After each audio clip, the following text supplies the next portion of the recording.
Congressman Charles Boustany, who is a cardiac doctor, a cardiac surgeon, and delivered the party's response to the president's address. Thanks so much, Congressman, for joining us. Did you see enough outreach last night? Do you think that the president is interested in working with Republicans, or is he now trying to deal with just the members of his own party? Well, I think largely he's dealing with the members of his own party at this stage. Andrea, you have to look back. We have tried outreach to the president. We have a number of Republican ideas that we want to offer and put on the table. And the problem we have is that the rhetoric and the actions are not matched up.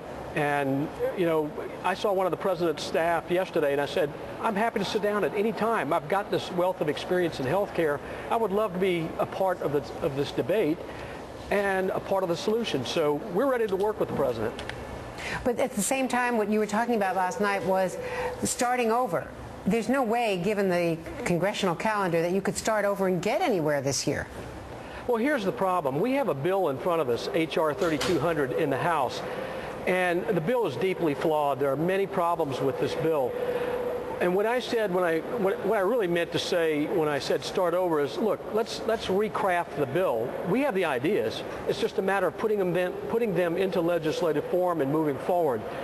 The bill that we have in front of us that's passed both committees is really a non-starter. If that's a non-starter, then is there any common ground to be had? I mean, where are the negotiations going to go? Well, of course there's common ground. There's plenty of common ground. In fact, I would venture to say that we agree on about 80% of the issues right now. It's just a matter of hashing out those few areas where we disagree, but there's really not been that kind of real discussion, and it needs to happen.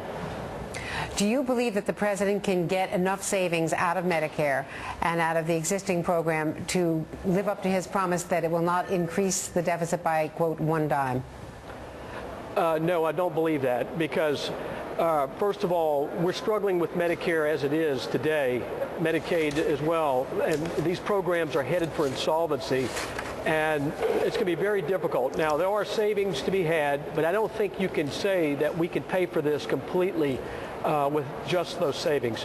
We have some tough decisions to make, and that's why there needs to be broad consensus and an open, full, substantive debate on all of this, because the decisions are going to be tough, and the American public needs to be involved in this.